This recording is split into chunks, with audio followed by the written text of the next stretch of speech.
Good morning. I've not vlogged in a while. It feels so strange to be back picking up the camera. I've really missed this. I'm so excited to be starting another, I don't know if it's gonna be a weekly vlog, but reading, lifestyle. I have a bunch of things to tell you guys, to chat with you about, to show you. So I just thought we could catch up and essentially just hang out. I have a lot going on this week. It is Monday. It's around 1:25. Yeah, how are you guys doing? It's September. It's like the middle of September. Carolyn is now gone. Obviously, I'm sure you've been seeing all of our videos together, which I've just been having the absolute best time editing and putting together. Filming is never so fun as when she is here and like we get to do different projects and different silly things together. Like it's just so much fun to have her here and create stuff with her. So her visit here was just perfect. If you do not know, Carolyn is like my best everything. We met about, I don't know, over 3 years ago now through YouTube because we both have booktube channels, and this was her second time coming to stay with me. She stayed for almost 2 weeks and it was just like so wonderful. It always is. So I thought I would insert a bunch of clips and stuff of a whole bunch of stuff we did when she was here because we did a lot. We went up the CN Tower, which I've never done. I've never been up there. I thought I would insert just like a nice little montage of our time together. So here you go. Here's a summary.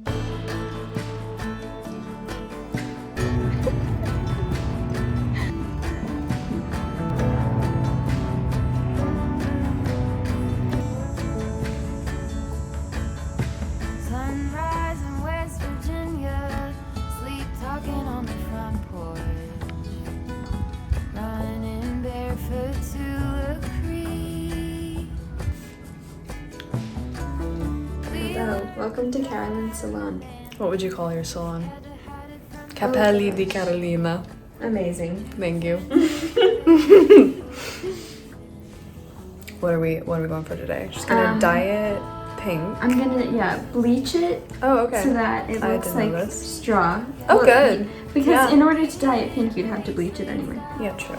And then we're going to dye it bright pink. Okay, that's fine. And I was thinking about adding some like rainbow stripes. And then cutting like a micro bang.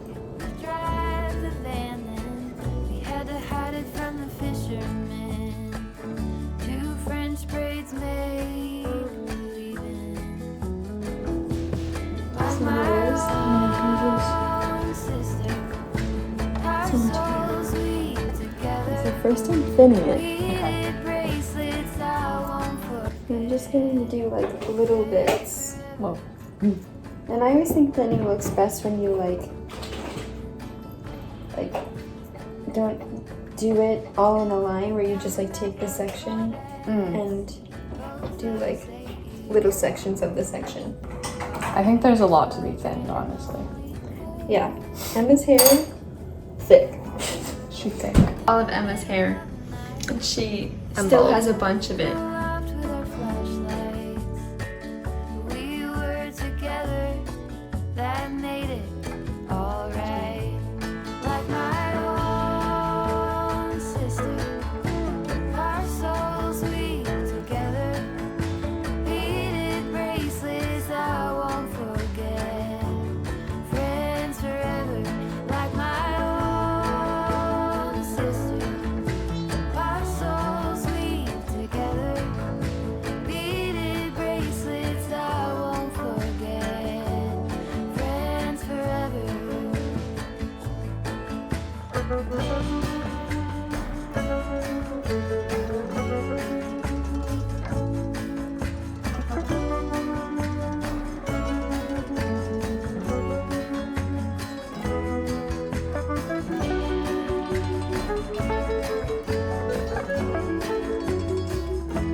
days like these last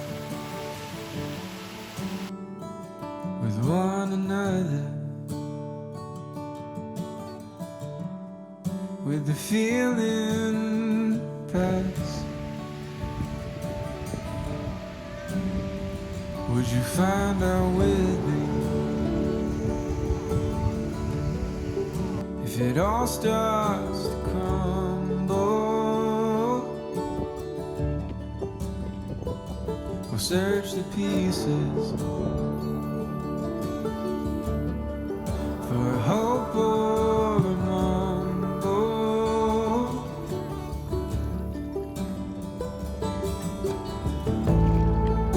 It's not for me to decide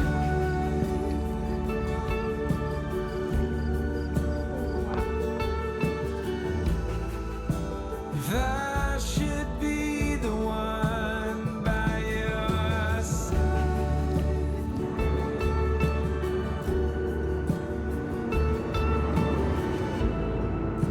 And hope we know when it's better to say goodbye.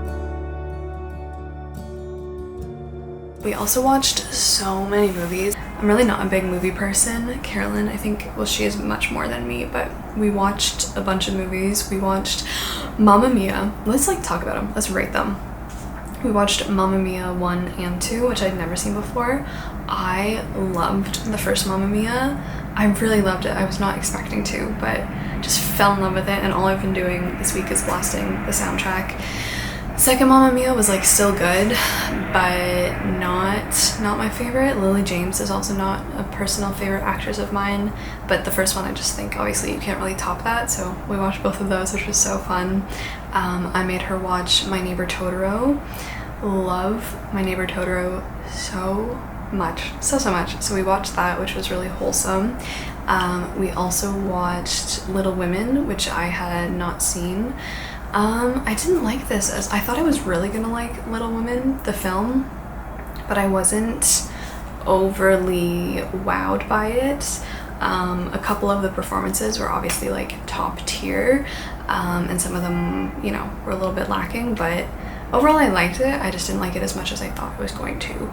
We also watched Never Let Me Go, which is another one based on a book, Never Let Me Go by Kazuo Ishiguro, which I also read while she was here. Didn't like the book really, and certainly did not like the movie. I liked the movie even less than the book. For some reason, just this piece of media in any form, I guess, just does not do anything for me. Was not affected by the movie, still didn't care about the characters or anything like that in the film. Carolyn is over here bawling her eyes out almost, and I'm just nothing. It just does not work for me for whatever reason. It's not an art piece that I'm particularly drawn to or affected by, so that was Never Let Me Go. Did a bunch of reading. As of right now though, September 18th, I have got one book read this month.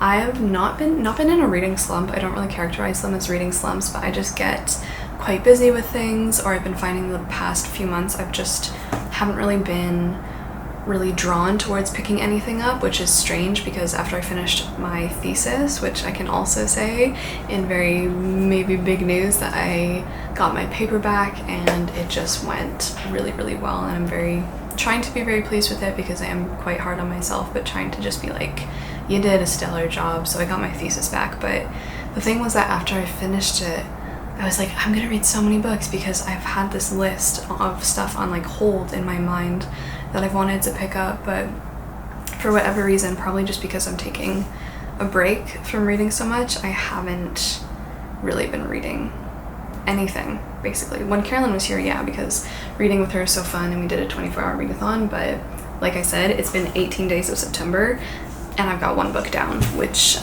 is kind of sad to me, I guess. The one book that I read was Glacier, Nature and Culture. I checked this one out of the library. This is by Peter G. Knight. It's in their Earth Sciences series, I guess. So they have a bunch. I have another one. I have Ice here as well, but I read Glacier because my second thesis, which I've now got well underway is about glaciers and ice fields by Thomas Wharton. So again, another piece of research, nothing really for fun yet. So we're gonna try to rectify that this week, which I'm very excited about. I'll let you know some reading updates soon. But yeah, this was the only one that I read, which was like fascinating and fun. But again, it was like not really just for me. So this week, I just want to get back into reading, back into relaxing, back into a routine. I had Carolyn here for 2 weeks, and then I had like 2 days here, and then I went to my parents' house with Calcifer for a little over a week. I took Calcifer with me, which was really fun. He loves being there. He loves bullying Evie. They have a relationship, they have a friendship, but Calcifer is very much a tyrant. Evie is frightened for her life every time Calcifer comes over, because Calcifer just wants to play with Evie, but Evie, my family dog, doesn't know how to play with Calcifer. So Calcifer will just like smack her butt and Evie will like scurry away. It's really funny. But anyway, so I'm back now, trying to get back into routine on this Monday afternoon, and I just wanted to start a vlog off. Right now I'm about to make some lunch, finish up my laundry, and then get underway with some just work for YouTube now that my like uni load is much lower. So yeah. In terms of reading updates, guys, I am upset. I'm upset. Let me tell you why I'm upset. Why don't I? So I have been trying to read The Secret Lives of Glaciers, this beautiful hardcover book that I purchased, which I think came out pretty recently. I've been trying to read this for like literally a couple months now, and this is by Jackson. So I was complaining a few vlogs ago about how poorly written this book is. It is really bad in terms of typos, grammar, sentence structure, storytelling, organization, literally everything I would ever use, any marking criteria or anything I would use to grade a book's like proficiency in being good written word, basically, scored very low. And I got up at this point 100 pages in, and I have to DNF it now. I have to DNF it. I'm so sad. I really wanted to read this. If you didn't hear me talk about it before, this is M. Jackson's study on Icelandic glaciers, but it's more supposed to be a study focused on the relationships, on the relationships that Icelandic people have with their glaciers, what that looks like, how it's changed over time, how it's a very different relationship and provides a very different narrative to the climate change, to the glacier as nothing more than a symbol of climate change, and it's melts and like the glacier receding. It's supposed to be about the different things that a glacier is, rather than just a symbol of disappearance. I had to DNF it though, 100 pages in, like it got just unbearable. I was getting so irritated. I can't tell you how angry and irritated this book was making me, because it's just ridiculous that, I don't know, it's just ridiculous to me. The last straw, what was my last straw? Okay, it's just even like basic stuff like singular agreeing with singular or plural agreeing with plural isn't followed at all. She says our specific definitions, plural, of power changes as scholars worldwide assess and reassess theorizations based on a continually fluctuating world. Our specific definitions changes. You don't say definitions changes, it's definitions change. So it was stuff like that, and then on the next page, it's not even just basic stuff like that at the grammar level, as irritating as that is. It was also like the content unassociated with or disassociated with the word. So for example, scholars have shown power within more than human beings. Scholars often use the term non-human, but as I find it places primacy at humanity's feet, I replace its use with the equalizing term more than human. Here's the thing, I know what she's trying to say, but I'm just like, an equalizing term, and then you whip out more than human. More than, the fact that there is more than in the title is indicative to me that it's not equal at all. You're saying it's more than something, it's not equal. And like, I agree with the fact that terms like non-human are obviously very humanity-centered. That's not even any better. Because first of all, it's not equalizing because it's more than something, and you still have human in the term, which to me still places it back at humanity's feet. And I'm not saying there's like a good or a better solution to terms like these where things are very human-centered, places humans at the forefront of anything as if we are like the superior beings, but I just don't think that offered anything new or insightful, and the whole book was like that. If I was getting good information, like a good study, cool relationships, at least some good storytelling, I would have probably kept reading. But alas, I was not getting literally anything of value, literally nothing of value, and it was just irritating me so much. I think I said last time I couldn't find an editor. I have now found the editor, but I'm even more flabbergasted because the editor, her degree is in biology. Turned down the exposure, we've turned down the heat. Oh my god. I'm also reading 2 books for a kind of secret vlog. I mean, it's not that secret. You can see one of them on my Goodreads if you create my Goodreads right now. But that vlog will be coming later this month, I think, the last couple days of the month. So I'm reading 2 books for that. Not going to talk about them, but also started Northanger Abbey by Jane Austen a couple nights ago because this is the Game of Thrones pick for September, and then our pick for October is Wuthering Heights by Emily Bronte. So I think I'm going to start both of these actually at the same time. Probably going to start Wuthering Heights today. I am 18 pages through Northanger Abbey. This is a reread. This will also be a reread. I am so looking forward mostly to Wuthering Heights, to be honest. I wasn't really looking forward to Northanger Abbey. I was not super thrilled with Northanger Abbey the last time I read it.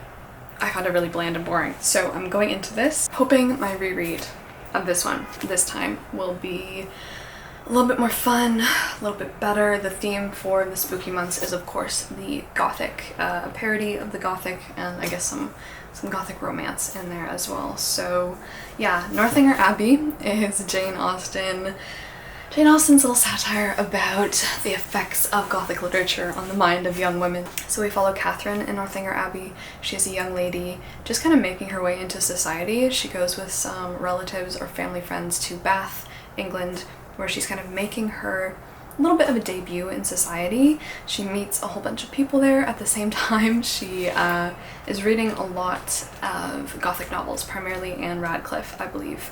And I have a very fun project in mind that I've had written down for months, literally a year now, in mind with doing something with Northanger Abbey. You probably know what it is if you've read it and you kind of know what I'm talking about, but primarily Anne Radcliffe. So this is like colored Catherine's whole worldview, and she starts to see like ghosts or things with vaguely Gothic attributes. She starts to be very like paranoid and spooked and like think she's basically living in a Gothic novel. So I think it's just gonna be fun. 18 pages through, I'm honestly enjoying it.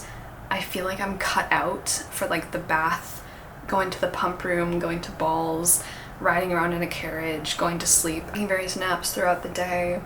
Yeah, I feel like I'm cut out for that lifestyle. So it's just like fun right now. And then this is the reread I am the most excited for. I feel like this is a 5-star prediction. I didn't give it 5 stars the first time around, but I haven't reread the whole thing since like high school. So I'm so excited. I love this edition. This is the Penguin English Library edition. So those are our 2 picks if you're joining us for Game of Thrones, or if you want to join us, please feel free to join in. DNF Secret Lives of Glaciers just finished Glacier, and I also have 1 audiobook on the go. I think my phone's currently charging, but I will probably tell you about that audiobook later because it coincides with like another something I want to tell you, and I have to go get ready right now because I'm about to head out to go apartment hunting. Trying to get like this moving ball on the roll because I am ready to, I mean I've been ready for like months to be honest to leave this place. So yeah, very excited to search for potentially a new home. Everything's just very up in the air right now, but I will take you along with me if I can. I'll see how it goes, but that is the plan for tonight. So let's go. I don't think I got a ton of clips last night. I'll just insert them here now. To give you a little update, we got to see 2 different units in a building, like 2-bedroom. One I think was just 2-bedroom and the other was 2-bedroom in like a den. Honest impressions, it just didn't feel right to me. Wasn't really in love with it. It was a completely different area, which is nice because you guys know I'm just not a city girl. We know this. I am not a big city girl. I don't want to be where the noise and the people and the sights are. That's just not me. I would like to be very far away from it all. So the apartment that we saw, like, that's obviously our goal, to move away from like the core of Toronto, because it's just been so much. I've been living here for a little over a year now, and we're both ready. I mean, I've always been ready to skedaddle, but yeah, unfortunately the 2 units we saw just didn't really feel like home. It was in a different place as well. Like, it's not dense at all, which is nice. There was a lot of green space, which was fantastic, but like the walkability or even like biking world of the place was just nil. Like, it was very North America. Everything is concrete, everything is super large, everything is built for vehicles, everything is large stroads, highways, everything. I've become a very devout follower of the channel, not just bikes. He's actually from my hometown, so, but I love everything he says pretty much. I agree with probably everything that man says. His video is pretty much about like infrastructure and how car-centric North America is and how it really shouldn't be and how it can be improved. So just going to that neighborhood and seeing everything, I was like, wow, this is miserable. Stuff interests me so much. City planning really interests me, especially when like you go somewhere and you can actually see how it would affect you personally, because even just to go to the grocery store is like this mega huge warehouse. The parking lot is the size of like 3 football fields. It was just honestly ridiculous, and it's so saddening. There is nothing built for the individual. Everything is built for automobiles, and it just felt so bad. Like, the units were nice, and they are obviously bigger than this apartment. This apartment is quite small. We're looking for something with definitely 2 bedrooms because we don't have 2 bedrooms here, but I don't know, it just didn't feel right. And on top of that, the trend of apartment buildings becoming to me, feeling less and less like they are trying to be permanent homes or feel homey or cozy. And now the trend seems to be like, be a hotel, become a complete world in and of itself. And this is a lot of the stuff that I talked about in my thesis anyway, which was on hotel and transience and trauma. But the space of the apartment building becoming so much and feeling so much like the space of the hotel. Like, walking into the place's lobby yesterday, huge, the biggest lobby of an apartment building I've ever seen. Everything is like architecturally done, very grand. Everything is so grandiose, and like the scale is just up times 1,000. Nothing is designed for you. Everything gives the impression of being far too large for you, of swallowing you up. On top of that, they have dining, a dog park, a theater, a dog spa inside, a gym, a pool, a restaurant. Like, it was just, to me, a little bit insane, honestly, and I'm not the type of person who wants all of that stuff or needs all of that stuff. Did not feel like home, I think, and I'm just really searching for a place that feels like home. It's nice to start the process. Those are the first units we've seen since beginning the apartment search, and we have a couple more hopefully lined up later this month, but yeah. And as well, the rent, guys. The situation here, let me just explain very briefly. Basically, when you see a listing online and you call to book a tour or to get more information, the thing has just been, the listing is gone. Like, it's absolutely gone. The rent situation in Toronto, and I think pretty much mostly in Ontario, is quite bad right now. Like, nothing is available. If something is available, it's not really available because it's gone. It's snatched up the second it is put up for lease or whatever. Even the units that we saw, she was like, you know what? You can see them, but there's already a bunch of applications on these units, so chances are you're just gonna get to see it, and that's that. So yeah. It was just a little apartment update. And then today, though, some like good, fun, cool news I wanted to share with you because it like pertains to the audiobook I'm reading. So I'm currently, I think, just at the halfway point of Venice, A New History by Thomas F. Madden. And I picked this guy up because I'm going to Venice. I'm going to Venice and I'm so excited. I've just booked our plane tickets to go to Italy for a couple weeks in a couple of months, and I could not be more like ecstatic, excited. I wanted to go to Italy for forever. So we'll be doing a little bit of a trip around Italy, not just Venice. We're only going to Venice for a few days, but I'm the kind of person who, when I go somewhere, I like want to know everything about it. I don't want to have to ask. I don't want a tour guide. Like, I want all the information stored in my head. So I'm trying to read a book, probably trying to read a book on every single city we're going to. And then, because of course we're going to be going to Rome as well, and before my concussion I was doing a minor in classical studies, so I have brought home my huge binder of classical studies work on ancient Rome, and I am just so excited to get back into studying it, being able to go see these monuments and pieces of history that I've dreamed about seeing forever, that I've been studying for so long and wishing I could go and see myself. So that's just excited. And then as well, this gives me like the literal perfect excuse to pick back up my study of Italian.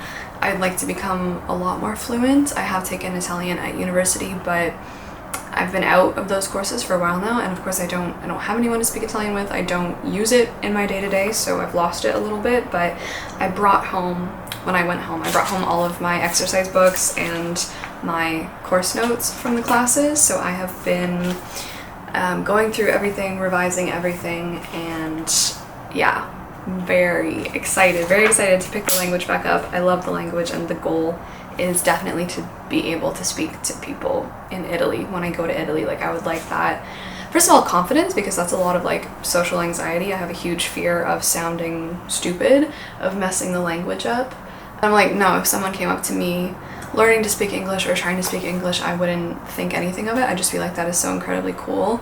So I'm trying to just be like, okay, gonna review, gonna go over it, gonna practice. So that is big news, heading to Italy in a couple of months, and just so stoked about it. So to give you the reading update though, I'm really liking, well, I don't know if really liking is the word. Venice, the book, started off pretty strong, but Thomas F. Madden I feel like he doesn't really have a way with storytelling. It feels very much like fact.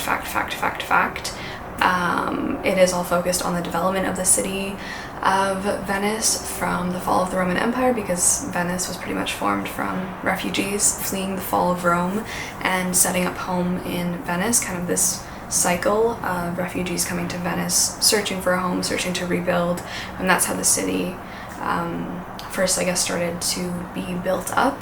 And then I think it goes all the way to present day, so it's just a study in Venice from its foundation all the way until today. So I'm halfway through.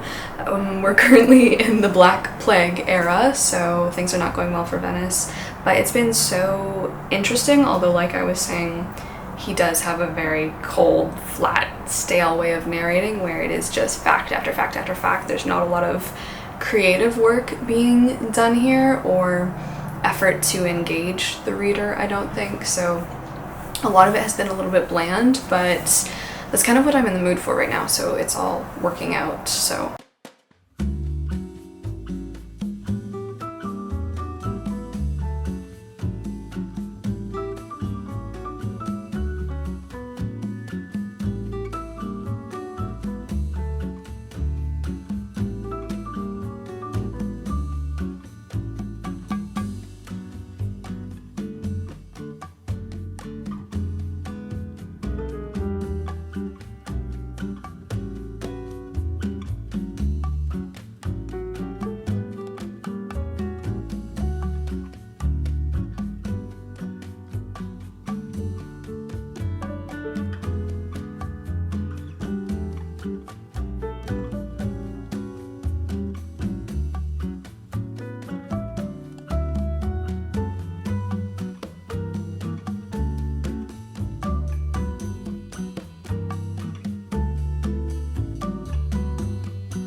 as a final update for today in terms of reading, I got 40 pages through Northanger Abbey and I'm already liking it so much more than my last read. I think I was saying at the start of the video that I wasn't super thrilled to be picking this back up, but I really am. There's so much about like reading the novel at the time, like the novel was not very well regarded, so much about women reading horror, and horror being a woman's genre really, especially during this time period. Stuff like Radcliffe always coming out with new novels, and I did write down all of the novels that they mentioned that Catherine and Isabella becomes Catherine's really good friends in Bath, because Isabella's family is friends with Catherine's brother.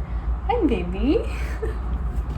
So that's how they meet, but they have decided to start reading a whole bunch of Gothic novels together, and that's where Catherine's inclination to read all these novels stems from. She becomes obsessed with the Mysteries of Udolpho, which I've read I think once, but which I would love to read again. I really liked the Mysteries of Udolpho. Like, all these novels are just so slow, they're so long, they take such a while to read, and you become really just so in them because you really wade through them, especially Radcliffe's writing style. Austin is just so funny and has so much to say about all of this, and like I want to keep reading, so I might even just keep going, because once again I've split this up into the number of pages per day. So yeah, I'm really liking it. I hate John so much. We've just met John, who is Isabella's brother. I can't really stand Isabella that much either, to be honest.